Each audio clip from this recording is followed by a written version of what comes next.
આજ રોજ પાદરા તાલુકાની આજે ગુજરાત ગેલ ગોમેઠા આગળ કંપની આવેલી છે તેના માટે આ કામદારોને અમને ફોન આવ્યો હતો કે ભાઈ અમારે આ રીતનો પ્રોબ્લેમ છે, એ લોકોની ગ્રેજ્યુટી મળતી નહીં અને કેટલાય કામદારો છે એમને બોનસ પણ મળેલું નથી. એના માટે અમે આજે અહીંયા અમને બોલાવવામાં આવ્યા હતા.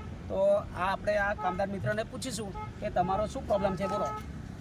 અમે 5 વર્ષથી અહીં કંપનીની અંદર ગુજરાત ગેરમાં નોકરી કરી હતી, પણ તો હજુ અમને જે હક છે મળવા પાત્ર તે હજુ મળ્યો નથી. અમને ગ્રેજ્યુટીમાં અમને કોઈ આપવા હજુ કોઈ વર્કરને મળી નહીં. તો કંપનીના જે મેનેજરો શું વાત કરે છે? એ એવું કહે છે કે મળશે, અલગ અલગ જવાબ આવે છે.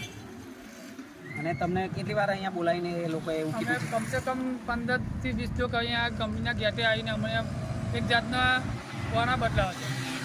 જો મિત્રો તમે જોઈ રહ્યા છે કે આ જે કામદાર ભાઈઓ છે તેમને ગ્રેજ્યુટી માટે કેટલા 15-20 ધક્કા ખવડાવ્યા છે, છતાં તેમની ગ્રેજ્યુટી મળી નથી. આજે એ લોકોએ અમને ફોન કર્યો, અમે મીડિયાવાળા ભાઈને પણ બોલાવ્યા છે અને અમે કામદાર એકતા સંગઠનની ટીમ પરથી હું પ્રતાપસિંહ ગોહિલ પણ આવેલો છું અને આ લોકોનો આજે પ્રોબ્લેમ સોલ્વ કરવા આવેલા છે. અમને 2 દિવસની મુદત આપી છે.